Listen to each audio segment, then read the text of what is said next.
Big thing whenever you watch like movies or like coming of age dramas or anything like that, there's a big deal about like a person's first kiss or a first this or a first that. Well, for me, that was something I never got to experience for myself because it was taken from me. As a child, I had been told what incorrect touch was and not what genuine touch of love was. At 7:20 as we were going down the road, a guy was driving dangerously, I suppose, crossed the central reservation and hit us head on. And air ambulances were called, and I was the only one left in the car that was conscious. I noticed my mum and James arrive, and James sort of jumped in the back of the ambulance with me, and I said to him, I don't feel the baby anymore.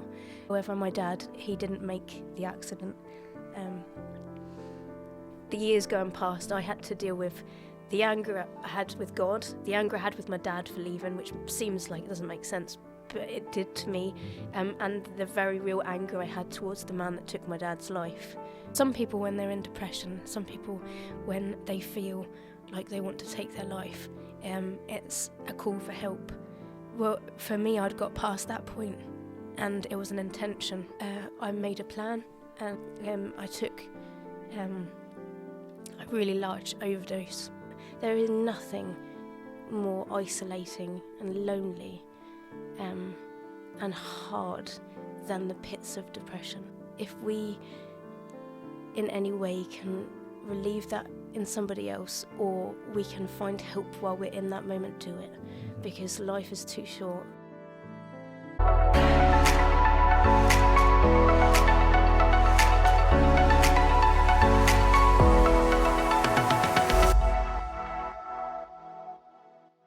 Hello and welcome back to episode 2 of Life Uncovered, where we're going to be interviewing Katie. We're going to be seeing a little bit about Katie's life. But before we get on to the nitty-gritty and we get into those different things, what I want to do is start off the podcast by doing a little segment I'd like to call, and we're going to probably do this in other podcasts as well, is get to know your guest. So this is Katie. How are you doing? You all right? Yeah, I'm all right. Yeah, good. So we're going to do some quick fire questions. So they're quick fire, so we'll go bang, bang, bang, and go through them. But if I want to elaborate, I'll go on to that. Right. So, question number 1: what was your first job?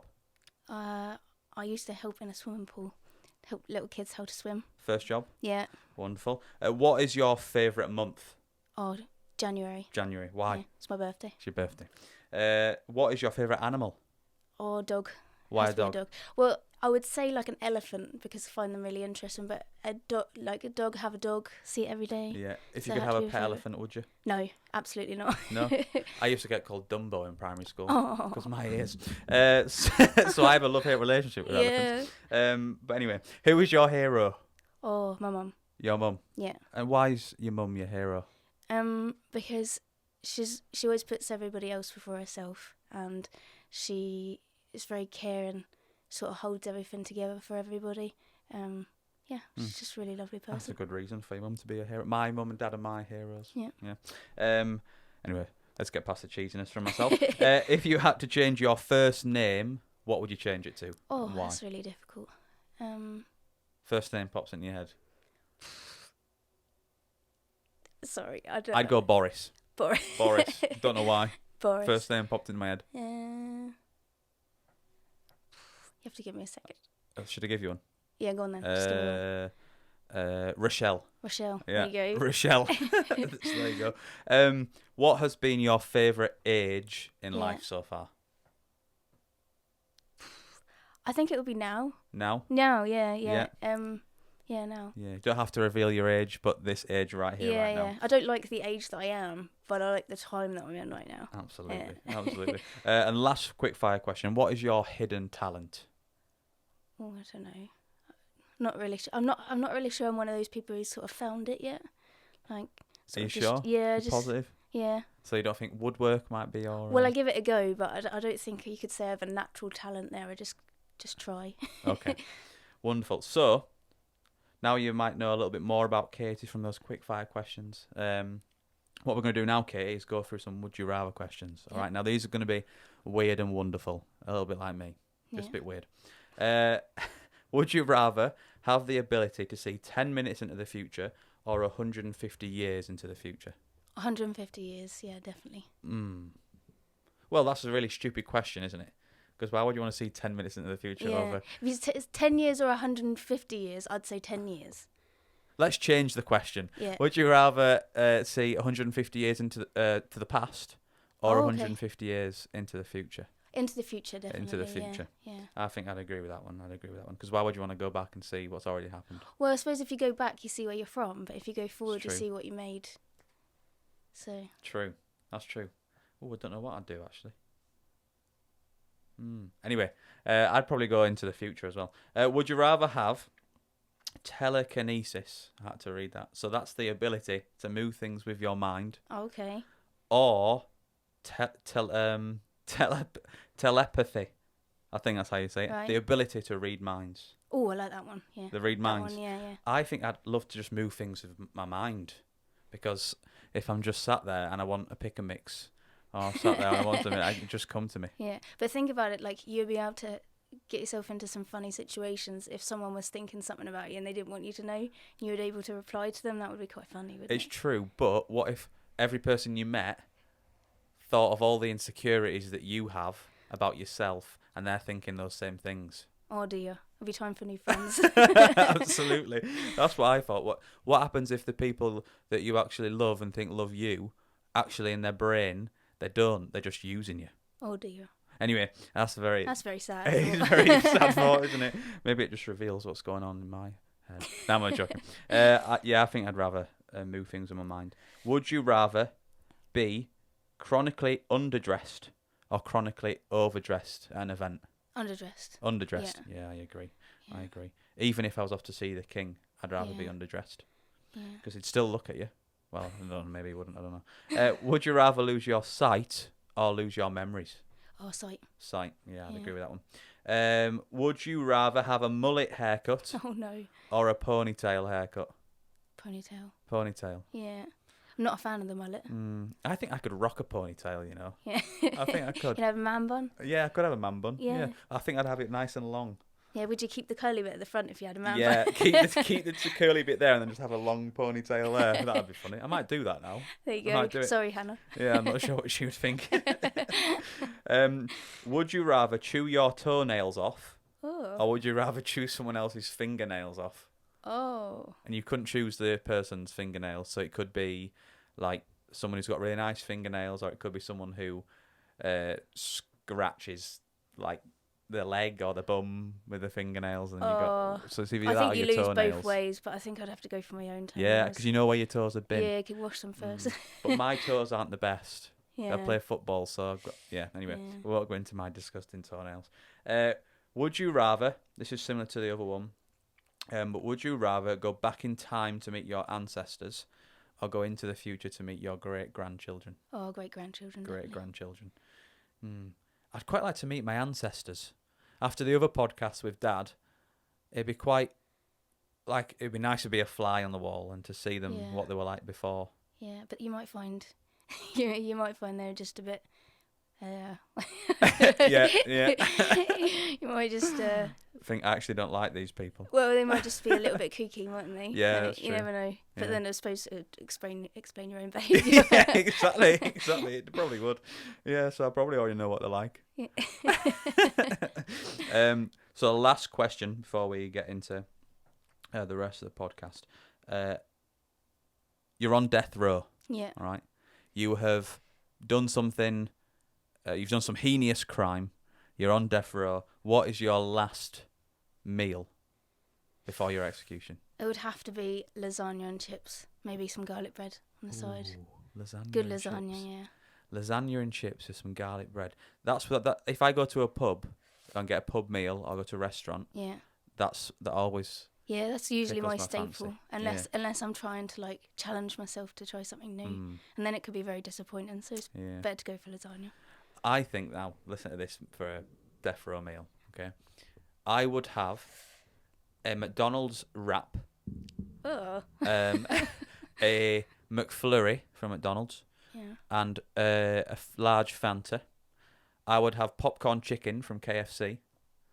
I would have probably some lasagna. This is a meal. It's a Yeah, feast because I'm feast, going to yeah. die. So this isn't obviously a real situation. I haven't committed any heinous crimes just yet. And then I would have a Candy King pick and mix Fair enough. and a chicken breast. Don't know why. There you go. That's what I'm feeling right now. Yeah, I'd have to disagree with the McDonald's wrap. Really? Yeah. Not even a wrap of the day, like a No. chicken and bacon No, nice barbecue big wrap. burger, but not a wrap. No? No. Well, there you go. That's the end of the get to know your guest segment. So maybe you've got to know Katie. Maybe you've got to know me in a really weird way. But there you go.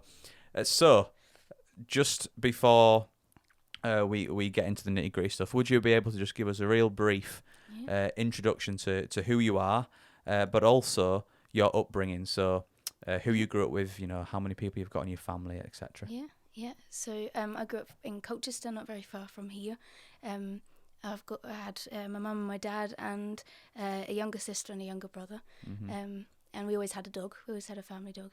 And I went to what is now Colchester Academy, but used to be called Sir Charles Lucas, or Charlie Lou for anyone that went. Very good. Yeah. Very good. When did you become a Christian? Can you pinpoint well, us to a point? yeah, I suppose it's like a character flaw of mine is that I don't like to be told what to do. Yeah. So I was pretty rebellious in a sense, and I really didn't like it. I didn't like the God stuff. I didn't like didn't like being told. And I remember as I was growing up, I remember looking at my younger sister, and she always had such a strong faith and never seemed to really question it. And I used to think, oh, isn't that lovely for her? But it's just not for me. I remember telling my parents at some point, I'm done with all this God stuff. Stop telling me about it. I'm not going to church anymore. And my parents were really good. Like, God was a choice in our house. He wasn't something that was forced upon us. And so I remember my dad saying to me, oh, that's up to you. It's up to you. But he said, I can guarantee you'll be back. And I was so cross to that because I was like, don't you tell me what I'll be like. But it wasn't long. But I needed to go through a period of questioning. I think some people find it easier just to accept, what they're told.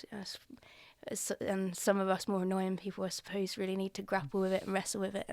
And for me, I didn't see a need for God in my life, and to be quite honest, I didn't really believe it. I thought it was a lovely story that my parents could tell us, but I just didn't see how I fitted that into that sort of lifestyle. And so I suppose I was thinking, I'll live this way while my parents are looking, and I'll do whatever I want whenever they're not. And sorry, Mum, she's probably listening to this, but so that was sort of me, I suppose. So I got to a point where I was maybe about 12 years old, and so in my life we had this lovely family, and on the outside and actually with us everything was great, but things were going on in the background that I didn't have a voice really to talk about. And so maybe that was actually impacting me a lot. I think there was certain aspects of my life I didn't get a choice over. It had nothing to do with my parents or my immediate family, but there were things that happened to me that I had no control over. And I think maybe I felt like an unclean person, maybe like a dirty person. And I felt like I was ashamed of myself and who I was, because I couldn't quite understand what was going on. So for me, I created a gap between me and God, and I couldn't understand why anybody would want me, let alone that God would want me. So it took me, quite a while to sort of get my head around the fact that someone might love me. So when I was about 12, my mum got really sick, and I think I faced like the reality for the first time that life isn't guaranteed. And it was in that sort of moment when I was the idea was raised that at 12 years old I might lose my mum, that I started searching for what meaning life had, and it was in that moment that I started actually having a go at God, which probably isn't a great thing to admit, I don't know, but I was so mad with him and the situation that I was in that actually what I didn't realise is in that anger I had to believe that he was there to be angry at him. Yeah. So I just started talking to him, really expressing that I was unhappy, I was angry, and asking him to prove that he was real, and God really did that. So it started a process in my life that actually went on for more than just, just an instance. But at 12 years old, I really believed that God started to prove to me that he was real. And I'm still pretty ashamed to admit it now, but it took me a long time to actually realise that my life would be so much better if I just let him into it. I experienced a lot of things that I didn't necessarily need to experience before coming to the realisation that God knew what was best for me. If you feel comfortable talking about those things, would you be able to maybe talk about some of the things that happened to you which made you feel that way, made you feel as though that you couldn't be loved by anyone, you couldn't be loved by God, you couldn't be loved by anyone? Walk us through what happened to you. Yeah, so like without going into it too much, I suppose like a big thing whenever you watch like movies or like coming of age dramas or anything like that, there's a big deal about like a person's first kiss or a first this or a first that. Well, for me, that was something I never got to experience for myself because it was taken from me, and choices were made for me that if I had all the information that I had as an adult, I would have known were wrong and weren't, what I should have experienced. And I think as well, now knowing if my parents have had any idea of that, would have broken them and they would have, said to me, absolutely, this is wrong. But I sort of internalised it. I thought, well, this is this great big secret I need to carry, and if anybody knew about it, then they would think I was a dirty person and a shameful person. I certainly wasn't going to tell my parents because I wanted them to love me, and it's, now I look back, I find that really sad because I think if only I had said something to my parents, I would have understood how great their love for me was and how that wouldn't have changed. But if anything, that love would have saved me from that situation. So that was sort of the situation that I was in. And it took me I didn't actually realise what that stuff was that had gone on in my past. I just thought that this was something that I was wrong for, and carried sort of this burden, this weight on my shoulders until I was about 18, when I actually did a counselling course myself and how to look after someone, how to spot these things that might have happened to somebody. And I remember on the screen came up, how do you recognise signs of abuse? And as I was going down this list of things you could look out for or things that were clearly wrong, I remember just looking down this list and going, hang on a minute, no, that's not, no, and I got to the bottom of that list and I was in a mess by the time I got to the end of the list because I realised what had happened to me. And for the first time in my life, I realised that when I had sort of prayed to God and said for him to make me, to forgive me for the shame and all that, I realised why I had never felt that was because God had always said to me, it wasn't your shame to carry. And it did a really big thing in my life. I really sort of understood for the first time that God did love me, and that anything that had happened to me in my past was because of the broken world that we live in, and that God was with me in everything that had gone on. So it was just quite a big moment for me, really. And it was quite a massive moment for me then to be able to go home and talk to my family about that, and to sort of gain back what I had lost all those years of feeling like unlovable and, Tell us a little bit how that impacted you. You've talked a little bit about it, but if you feel comfortable, talk about it a little bit more of how that sort of impacted your childhood.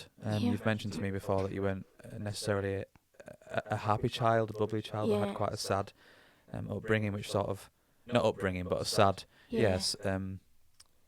unthinkable things that you went through led to you maybe not being as having the childhood that you should have had and the relationship with your parents that you should have had. Talk us through a little bit of how it impacted your relationship with your family. I remember quite a few times my parents sort of sitting down with me and saying to me, why are you so sad? Why are you struggling with this and that? I mean, as a teenager, I hated myself. I hated the body that God had given me. I hated, as I said, I couldn't understand why anybody would love me because I certainly didn't love me. And you were, I guess you were carrying things as well, which no child should ever have to sort of carry, and it's probably hard for you to understand the things that have happened because they're things that children shouldn't understand, I guess. Now being a parent myself, and looking at my own children and thinking, like, at your age I carried this. I'm horrified by that. And I remember my parents saying to me, you know, you're loved, you're safe, like why are you so sad? Like I grew up as a teenager with real body image issues and struggled with eating disorders and self-harm and various things, and I remember my parents just saying, we just don't understand this, and I couldn't explain to them because I couldn't understand myself. And I used to think, well, I must be so undeserving of love because they're saying I'm loved, but I don't feel it. You know, I don't understand. So when I was then 18 and able to go home and say, Mum and Dad, this happened, like, to watch the aftermath of that was very sad. It's probably an understatement to see how hurt that made my parents, that this had gone on and they had no idea all this time. But for me, it was such a point of healing because I was safe. Like for the first time I felt safe. Like my parents really stepped in and were like, no, like, you know, we're going to make this better. We're here. For the first time, we understood each other, I think, and they understood why I was the way I was, and I understood why they had struggled so much to get through to me because they had only ever loved me and wanted that relationship with me that was good. And I suppose as a child, I had been told what incorrect touch was and not what genuine touch of love was. So I was the child that didn't want to hug or didn't want to kiss and didn't want to be touched. So I had to relearn and still have to relearn what positive touch is. So I gained my family really back. And although I honestly say I had such a lovely childhood with my core family, after that point I had the best relationship with them because we were able to heal from a lot of things. Yeah. And you had a period there where you had a real sort of close-knit family unit. What would you say to someone maybe watching or listening who has maybe faced something similar to yourself? What advice would you give them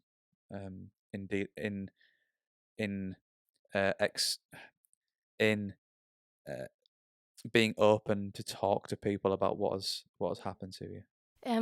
A couple of things really. In the darkest of times when things have felt so horrendous that all you can manage is tears, or there's no one you can actually speak to about it, I'd like to remind people that the Bible tells us that every tear that we shed, that the God who created the entire world and created you knows every single one of them, and they are important and matter to him. And to me that was an incredible moment when I realised that every one of those moments were not only as big a deal to him as they were to me, but he cared so much that he knew each tear. So to remind them that is the God that wants to know them too. And again, the next thing is we can look to this world to tell us whether we're lovable, and the world will give us certain the world will give us certain reasons why we're lovable. But God will always say, I love you because I love you, end of. And so if you're ever struggling to understand or to know why anybody would love you, the perfect one to go to is God, because he made love, he is love, and his love has no ifs or buts, which I found quite incredible too, yeah. So. And around this time, you met James, is that right? Did you meet James around this time? A little bit later, yeah. A little bit later. Tell us then a little bit how you met James. Yeah. So, as I said, like I come from the background that I did, where I didn't know what was good touch, what was good love in a sense, until I had sort of worked that out with my family. But James was, God knew what he was doing when he brought me James, because James was very black and white and straight down the line. And I remember him saying to me, he came to me and said, I think that I really like you. And I remember being quite shocked at his sort of abruptness, and he said to me, but I'm not willing to mess around, so I want you to go away and I want you to pray, and I want you to ask God if I'm your future husband, because I'm not going to mess around and be silly. Like, I want a relationship that heads to marriage. Mm-hmm. So go away and pray. And in 3 months' time, because I was away on a 3-month placement, he said, I'll get in contact with you again. And if God has said to you that I am the right person for you, then we'll start seeing each other. And what did you think when he said that to me? When he said all that to you? I think I was just blown away by his forwardness at first, and probably didn't realise just how much that worked for me, because here was a person who had everything taken from her, and then suddenly there was this guy who respected me so much that he wasn't willing to take even an hour of my time before knowing that that's what God wanted of him. So I remember going away and having a process of, because I really wanted to meet someone. I really wanted to fall in love and get married, and have a family. That was like a dream I'd always had. And I never thought it was possible, because I could never really commit to anything like that. And believe that someone else would want to commit to me like that. So I went away and really prayed about it for a few weeks. And I remember God took me to a point where I was praying and saying, God, you know how much I want this, but I don't want it if you don't want it. And I got to a point where I said, God, I give to you the idea of ever wanting to be someone's wife, and you can have it. And if you want to give it back to me, that's your choice. But I'm happy being by myself with you, you know. And the very next day, James had sent me a message and said, I really feel that God has laid it on my heart to say to you that this is right. And I was so taken back that it took me a whole day to respond to the message. And by the end of that day, I was sure I knew. And then I often wind James up about this. He picked me up to take me on our first date, and he said, I have a few things I need to tell you. He won't like me telling this, sorry. So he'll tell me I'm telling it wrong, but he said, there's a few things I want to tell you. Until I'm willing to marry you, I won't tell you that I love you, and I won't kiss you until I'm ready to put a ring on your finger. And to me, the respect of that was so it was just so new to me, and I don't think I realised at that point how much I'd needed that from someone, the safety of that. And so we went on a few dates for a few weeks, and we were sitting at McDonald's, and James said to me, you know how I said I wouldn't tell you I loved you until I was ready to marry you? And I was like, yeah. And he goes, well, I love you. And I was like, oh no, he's going to propose to me at McDonald's, which he didn't. But, good. That's good. Yeah. But we knew pretty quickly, and I know that relationships work different for everyone. I would never encourage someone to rush through a relationship unless you feel that it was what God wanted for you. But within a few months, we knew that this was going to end in marriage for us, and that God wanted us to serve him together in ministry. So within a couple of months we had bought an engagement ring, 6 months we were engaged, and then a year later we were married. Yeah, so you got married at the end of James's time at Bible College? At the end of his second year, and then we were married through his third year because it was a placement year. So. And then you got moved down to Suffolk, down to your sort of where you were raised. Yeah, so when I went off to Bible college, there was a verse in the Bible that really spoke to me, and it was Luke 9:62. He who puts his hand to the plough and looks back is of no use to the kingdom of God. And I really felt in that moment that God was saying to me, you've got to leave it all and follow me. And I felt in that moment I had to sacrifice living with my family. I had to sacrifice all these dreams and desires I had for the future. And that must have been really tough, because you'd reached a point in your life where you had sort of had that relationship, such an even closer relationship with your family after, you know, knowing the things that you'd gone through, and to hand that back over to God and be like, you know, if I'm not to go back home, then that's okay. Was that really tough? It was such a wrench for me. Yeah. I was always really close to my siblings, and I'm not really quite sure my brother's ever forgiven me for leaving that young. But to hand that back to God was one of the hugest things I could have done, because it was saying you come first, and it was an incredible moment for me in what it has given me in return, because I don't think God ever takes something away, and doesn't give you a joy in what he has asked you to do. It's not easy. Sometimes it's incredibly difficult, but I wouldn't have wanted to live a different life because I would have missed out on the opportunity to know him.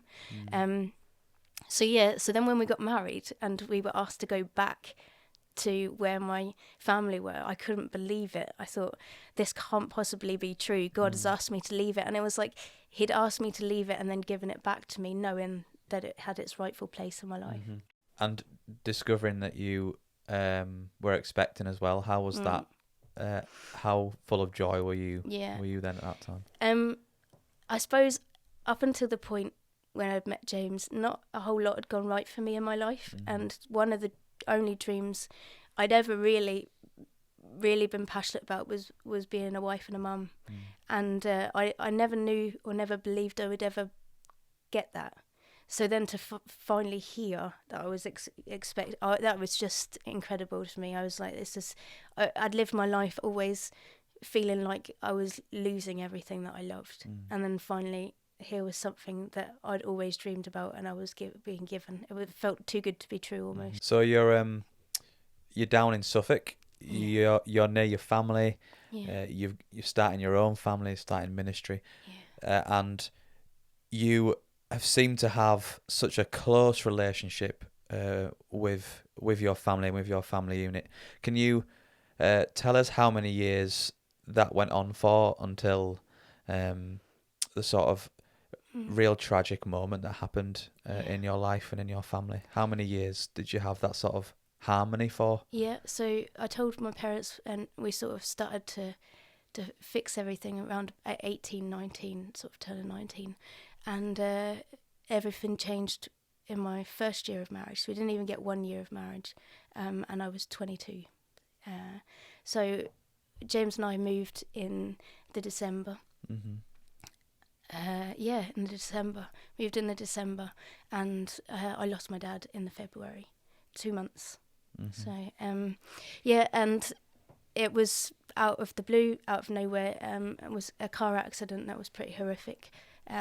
I was in that accident as well while pregnant with my little girl. Period of, let's say, 8 hours, and my whole life changed. So if you feel comfortable, would you be able to tell us a little bit more about that incident and what happened? So my dad had this love for boot sales. I don't know if everyone would understand what a boot sale is, but when you start to explain it, you sort of think, oh no, why is this something that we would love? But so early on a Saturday morning, you get up, you go off to a boot sale where everybody is selling their unloved items. There's one just down the road, isn't there? Yeah, just down the road. You get yourself a great bargain and you go home, show everyone your bargain. It's great. So as a family, we had this love for boot sales, and for some strange reason, getting up early on a Saturday morning, we would go to the boot sale and then we would go and have a breakfast, McDonald's, and it was just a time to just be with each other. That was really what it was all about. So anyway, one particular Saturday morning, James and I had stayed over at my parents' house so that I could go for this boot sale, and we woke up in the morning and I said to James, are you sure you don't want to come? And he was like, oh no, it's like 7 o'clock on a Saturday morning. So we said goodbye and left. And I remember as I was about to leave the house, I heard my parents giggling in the bedroom. My dad had said something funny and my mum thought it was hilarious and they were laughing. And then he said something like, see you later, love. And he'd gone out to the car and I'd come running out after because I was always a bit late. So that was 7 o'clock, and at 7:20 as we were going down the road, a guy was driving dangerously, I suppose, crossed the central reservation and hit us head on in the car, me and my dad, my granddad and my sister. And I knew as soon as it was happening that it was bad. But I suppose your mind sort of, you don't like to I suppose, accept that bad things may be happening. But anyway, he hit their car sort of head on. And as the car was spinning, and we were on sort of a pretty major road, and the car was heading towards a verge, and I just remember see it, like, it must have been in seconds, because the car was, was really flying. And as we were turning, I could see that the car was coming down to hit the verge on my side, and I sort of braced for impact. And I watched as my dad pulled the steering wheel down and the car turned. He took the impact. So, yeah. So when it was just one of those moments in your life that changes you. So yeah, it was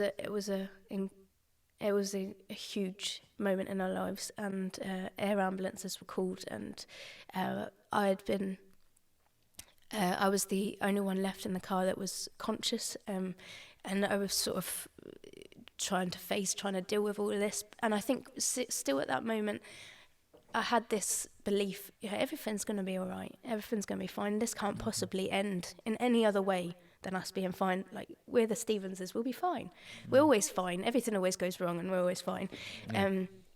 So I remember, like, the fire brigade were cutting us out of the car, and we were trying to sort of talk to everyone and rouse everybody. And I knew that things were bad with my dad and my granddad.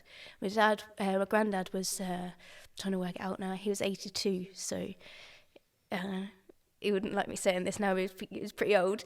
And my dad, he was only 49, and we would all been winding him up about the fact that he was about to turn the big 50, and what were we going to do? We were really excited, more than he was, because we could just spend the time winding him up, and so I was very conscious afterwards that I was carrying this baby, and I didn't know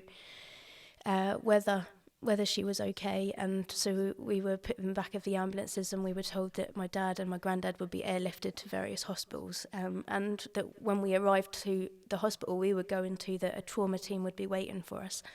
And as I was waiting in the back of the ambulance there, I noticed my mum and James arrive, and James sort of jumped in the back of the ambulance with me, and I said to him, I don't feel the baby anymore. So we got to the hospital at that point, and at that point for me the focus was on baby, and making sure that she was okay. And incredibly she was. Maybe the doctor said she was probably just a bit stunned. It's probably the only time she's been stunned into silence since she's been born. But she will always be my miracle child, because, like, how do you explain it, really? She was a joy that was given to us in the time of immense sadness. Yeah, so within that day, my dad and my granddad had been airlifted to different hospitals for different specialities, and my granddad ended up spending 6 weeks in intensive care. He'd 18 separate breaks in his rib cage, 3 in his arm, pins everywhere, and they said they would be surprised if he'd ever walk again, let alone breathe by himself. 6 weeks later, he was discharged from intensive care and into another ward, and after a good few months in hospital, a year later he walked back into the room that he had almost died in months before, and everyone clapped him, because they just couldn't believe that this 82-year-old man had walked back into the room. But for him, there were lasting effects of that accident that would eventually take his life a few years later. So Granddad was fine, I was fine, my sister was okay. However, my dad, he didn't make the accident. So when we were on the way to the hospital to see my dad, and I was still believing that everything was going to be okay, I was praying, and I was messaging people to pray, and I texted Stephen and Cynthia, and I said what was happening, and Cynthia responded by saying, I pray that God gives you a peace that makes no sense in this situation. And before I'd read that text, I can't explain to you, I can't tell you, what it was, but this, this overwhelming sense of peace had filled my heart. And I thought to myself, and I was praying as well at the same time, God, it's all going to work out, it's going to be fine. Because I just feel this peace that everything's going to be okay. And when we arrived at the hospital, my mum sat me down and said, your dad's gone to be with Jesus. And I remember reading then through that text that Cynthia had sent me, and I checked the time on the text, and the time that my dad had gone to be with Jesus was the time I had been given that peace. So in all of this situation, God was so clearly in our lives and in our family that it made literally no sense to everybody else, the peace that he had given us, and the love that we experienced from him. Would I go and do it again? Absolutely not.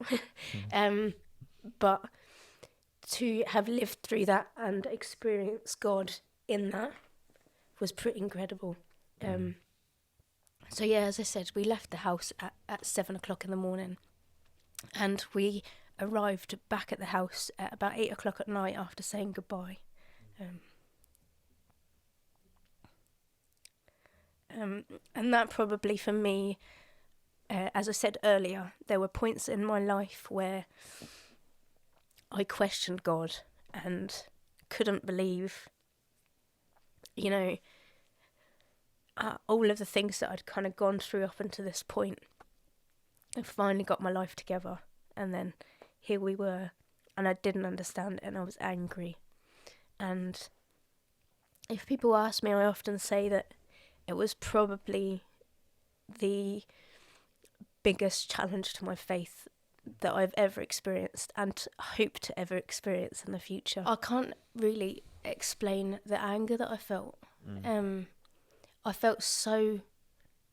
how else to put it apart? I don't know how else to put it apart from duped. I felt like I'd finally got all my life sorted. I'd finally got to a place where I was happy for the first time in my life, and it had been torn apart, and I could not understand the reason for it. I like answers, I like order, I like control, and in a situation like this, I couldn't control a thing. I was pregnant and trying my best to keep my baby safe and happy, while my life was falling apart. And then so we lost him in the February, and in the June they placed this baby girl in my arms and said, you're a mum now, you need to look after her, you need to be a safe place for her. And I wasn't a safe place for me. So it was really, really hard time. Lots of things then went wrong. So as I said, the accident was caused by a guy just recklessly driving. He was younger than I was, had no real reason for what he'd done. And then we had the whole court case thing go through, had to wait 2 years really to see anything done.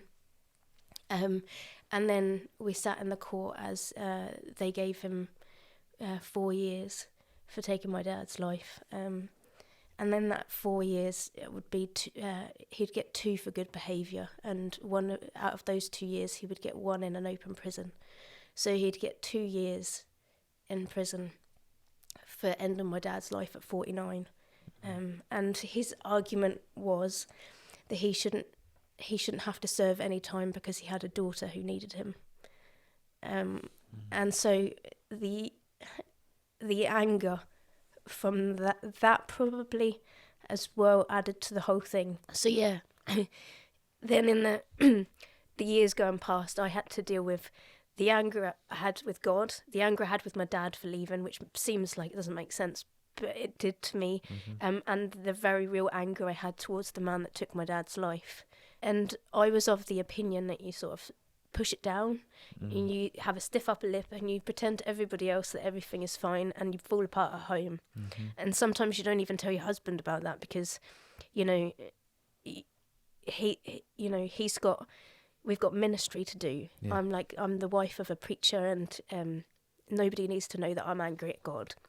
Which is also a very British response, isn't it? A stiff upper lip and to get on with things. But yeah, and I remember people saying to you, like, I don't know how you're doing this. And I'd be like, I'm not doing this. But I wasn't going to tell them that. Yeah. And I think people found me maybe a scary person in the sense of, like, how do we speak to this person? And so I remember watching people, like, noticing me coming and running the opposite direction, trying to sort of get away from what could be an awkward conversation, I suppose. And it was a really, really intense part of my life. And I just decided I'm going to carry on. I'm going to do in my life what I wanted to achieve, and I'm not going to let this hold me back. And inside I was dying, and inside I was so angry with the world. I was angry for being here. And I remember when I was having Susie, my little girl, I remember thinking to myself, when I was pregnant with her, I have 4 months where I have to keep myself safe for this baby. And then when she's out, then I don't have to be here anymore. And then the moment I met her and realised somebody needed me more than I would ever comprehend, it gave me a reason to live. But it wasn't for me, it was for somebody else. So I carried on that way. And we had another child who healed my heart a little bit more. And then I had another child who did the same. And we had 3 young children within 3 years. And they were an incredible joy in my life. And anybody who's a parent will know are an incredibly difficult part of your life too. And when my third was born, cracks started to appear in the person I had become.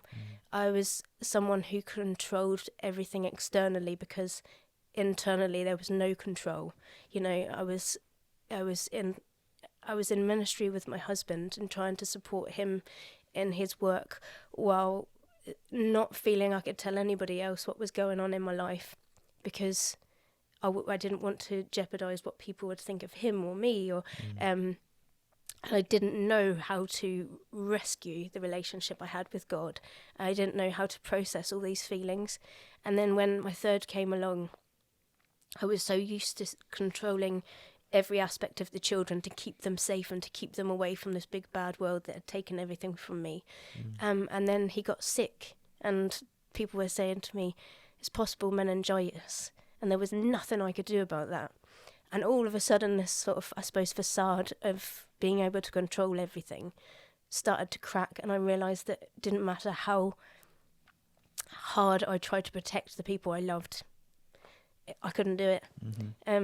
And that started for me a long,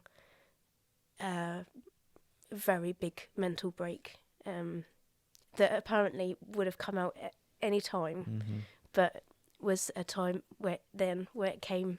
Because there's only so long you can pretend. You can pretend that things are okay, and I guess that's holding on to something so big like that can only last so long.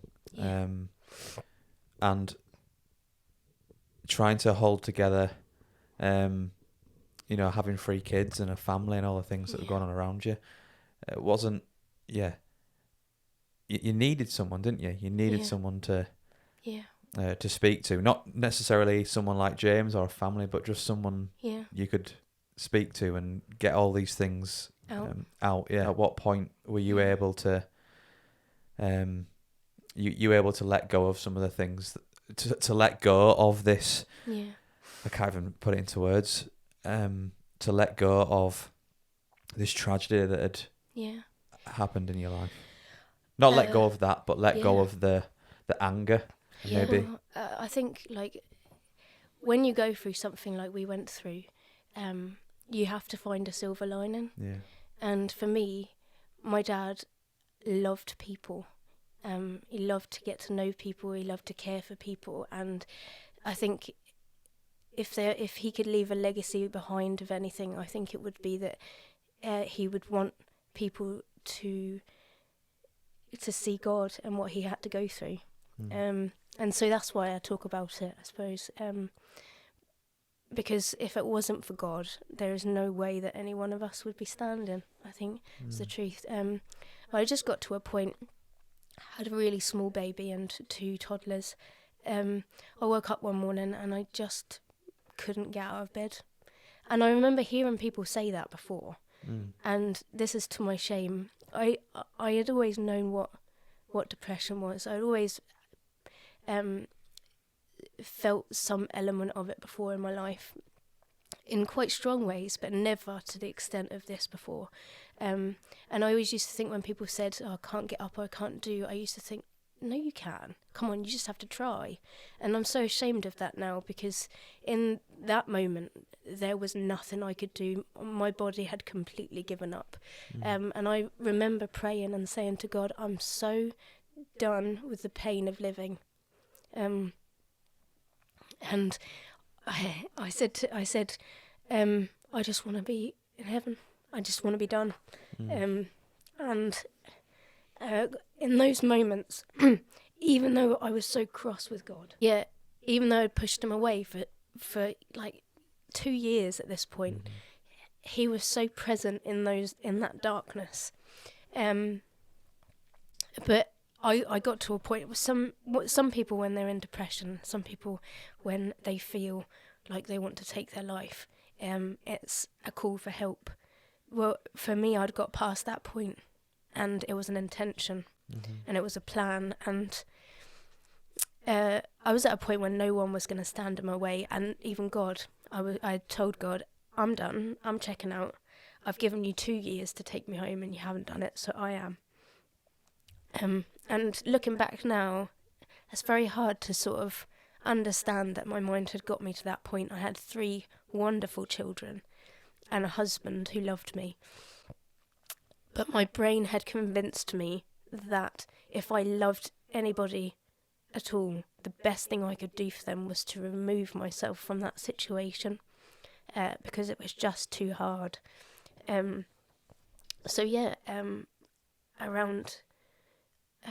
I'm trying to think really now in terms of months of when it was.